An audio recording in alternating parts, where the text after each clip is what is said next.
मध्य प्रदेश में तीसरे चरण का मतदान कल 9 लोकसभा सीटों पर होगा मतदान।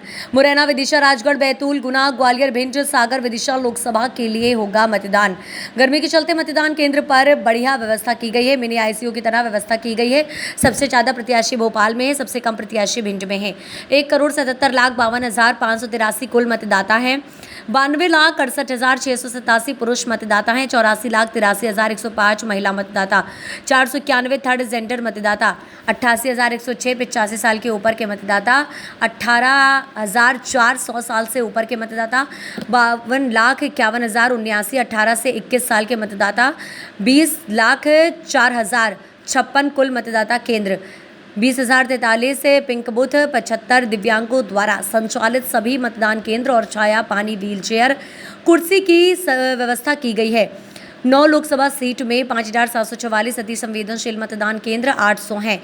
पूरे प्रदेश में नाकों पर लगातार चेकिंग की जा रही है। 1433 एफआईआर दर्ज हुई हैं। एनएसए के अंतर्गत 36 मामले में कार्यवाही हुई है। पिछली बार 2019 में इन सीटों पर जिन कल वोटिंग मुरैना में 61% वोटिंग हुई थी, सागर में 65.47%, भोपाल में 68% राजगढ़ 74.31% मतदान हुआ था। चुनाव की आचार संहिता लगने के बाद 280 करोड़ की सामग्री अब तक जब्त की गई, जिसमें नकदी के साथ साथ शराब, सोना, चांदी और मादक पदार्थ भी जब्त किए गए।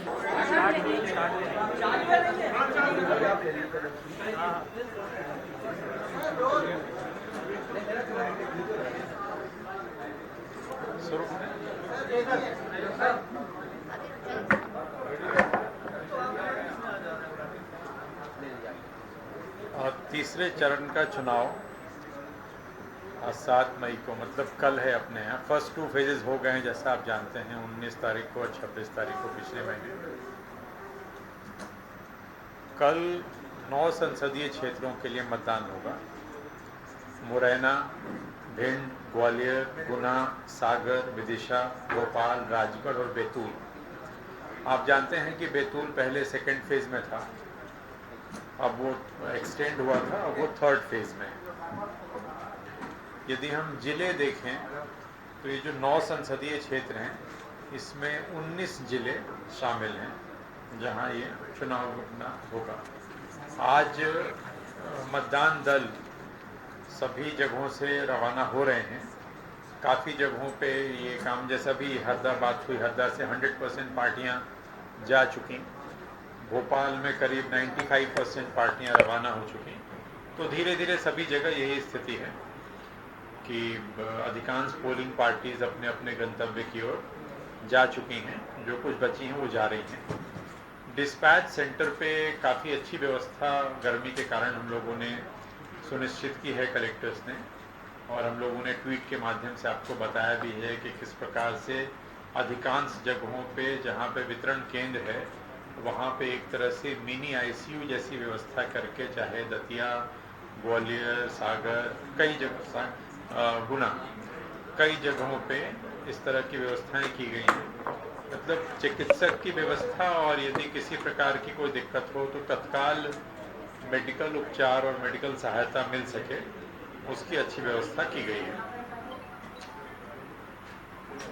जो कैंडिडेट्स हैं थर्ड फेज में जो चुनाव लड़ रहे हैं, उनकी संख्या 127 है। यदि हम पूरे 9 संसदीय क्षेत्र का टोटल करते हैं तो ये 127 है, जिसमें 118 पुरुष हैं और 9 महिलाएं। जिसमें सबसे ज़्यादा कैंडिडेट्स भोपाल में हैं इस चरण में 22, और सबसे कम भिंड में है 7। मतदान का समय, जैसा आप जानते हैं, 7 बजे से लेकर के शाम के 6 बजे तक, और सारी कार्रवाई जो मतदान से संबंधित होती है, मतदान प्रारंभ करने के पूर्व मॉक पोल की कार्रवाई पोलिंग एजेंट्स की उपस्थिति में, और मतदान का समय जो अंतिम समय होता है उसके पहले जो लोग मतदान केंद्र पे आ जाते हैं उनको पर्चियां दी जाती हैं और सभी लोग मतदान की प्रक्रिया में भाग लेते हैं। मतदाताओं की कुल संख्या, जो लोग ये थर्ड फेज में, जो हमारे 9 संसदीय क्षेत्र हैं, इनमें जो टोटल वोटर्स हैं जो मताधिकार का उपयोग करेंगे अपने अधिकार का, उनकी संख्या है 1,77,52,583। 1,77,52,583 1,77,52,583। इसमें पुरुष मतदाता हैं 92,68,987 92,68,987 और महिला मतदाता हैं 84,83,105 84,83,105। Third gender 491।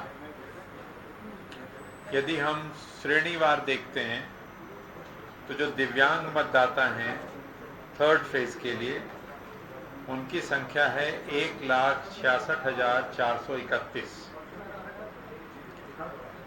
जो 85 प्लस के मतदाता हैं, 85 साल से ऊपर के मतदाता हैं, उनकी संख्या है 88,106। ये इसलिए महत्वपूर्ण है, आप जानते हैं कि 85 साल से ऊपर के लोगों को यदि वो चाहें तो वो घर से वोट कर सकते हैं। 100 साल से ऊपर के मतदाता 100 प्लस के मतदाता की संख्या है 1,804।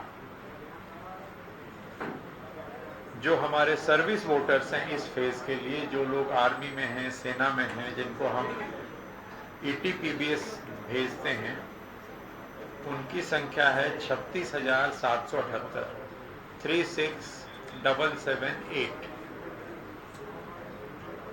18 से 19 वर्ष के जो मतदाता हैं उनकी संख्या है 5,25,179 525,179।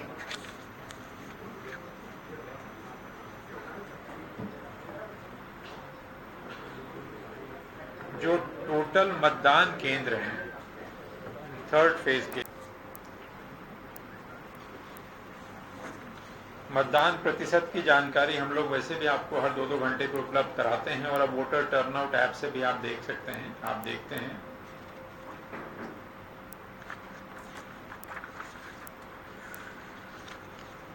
इसके अलावा जो कानून व्यवस्था की स्थिति है यदि उसको देखते हैं तो जैसा मैंने आपको पहले बताया कि आर्म्स लाइसेंस तो लगभग सारे जब्त हो चुके हैं, जब्त इन द सेंस कि थाने में जमा कर दिए गए हैं। जो प्रिवेंटिव सेक्शंस होते हैं 107, 16, 110, 151, लगभग 2,78,350 लोगों के विरुद्ध इसमें कार्रवाई की गई है, उनको बाउंड ओवर किया गया है। करीब 60,000 से ज़्यादा वारंट्स की तामीली कराई गई है।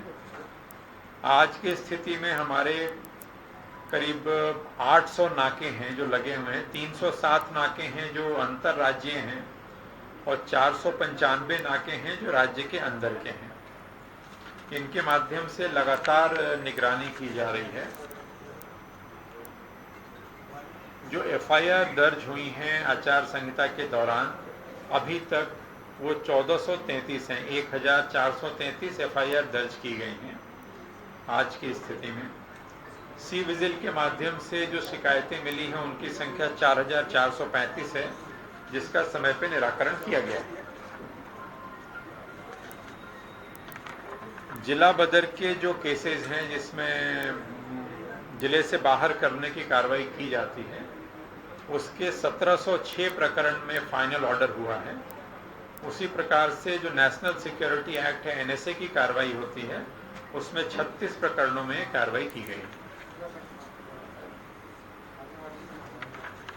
वोटर टर्नआउट अगर आप देखते हैं इन नौ पार्लियामेंट्री कॉन्स्टिट्यूंसीज का 2019 का, 2024 तो हम कल बता पाएंगे आपको, या इसमें जो वोटर टर्नआउट पिछली बार रहा है इस पूरे 9 पार्लियामेंट्री कॉन्स्टिट्यूंसी का, उसका औसत 66.63 आता है। उसका औसत 66.63 है। इसको यदि हम संसदीय क्षेत्रवार देखें तो मुरैना में पिछली बार वोटिंग हुई थी 61.95। भिंड जहां सबसे कम वोटिंग रिकॉर्ड हुई थी, भिंड की वोटिंग थी 54.49। ग्वालियर में वोट हुआ था 59.75। 59.75, गुना में 70.02, सागर में 65.47, विदिशा में 71.61, भोपाल में 65.68, राजगढ़ में 74.31, राजगढ़ 74.31 और बैतूल जो सेकेंड फेज से हमारा थर्ड फेज में अभी आया है, बैतूल में हुआ था 78.20। तो ये मतदान प्रतिशत की जानकारी है जो पिछले बार की है। तक आचार संहिता लगने के बाद से, या यूं कहें कि चुनाव की घोषणा के बाद से अभी तक जो विभिन्न नाके जो लगे हैं राज्य में, इंटर स्टेट और इंट्रा स्टेट, उसके माध्यम से जो जब्ती की कार्रवाई हुई है, उसका जब हम वैल्यू देखते हैं तो वो 280 करोड़ रुपए की सामग्री की जब्ती हुई है, जिसमें नगद भी है, शराब भी है, सोना चांदी है, मादक पदार्थ हैं और अन्य सामग्री। वेबकास्टिंग हम लोग 16,000 मतदान केंद्रों पे, लगभग 80% मतदान केंद्रों पे थर्ड फेज में हम लोग वेबकास्टिंग के माध्यम से मतदान की प्रक्रिया पे उसकी निगरानी या उसकी देखरेख कर रहे हैं। थर्ड फेज में जो कि हमारा ग्वालियर चंबल संभाग भी आता है, तो वहाँ पे थोड़ी अतिरिक्त सुरक्षा की व्यवस्था भी की गई है और इस कारण से आपको वेबकास्टिंग का फिगर पहले दो चरणों की तुलना में आपको बढ़ा हुआ दिखेगा। पहले दो चरणों में जहाँ वेबकास्टिंग 60 से 65% थी, यहाँ अधिकांश मतदान केंद्रों पे कैमरे की व्यवस्था की गई है, खास करके भिंड और मुरैना में।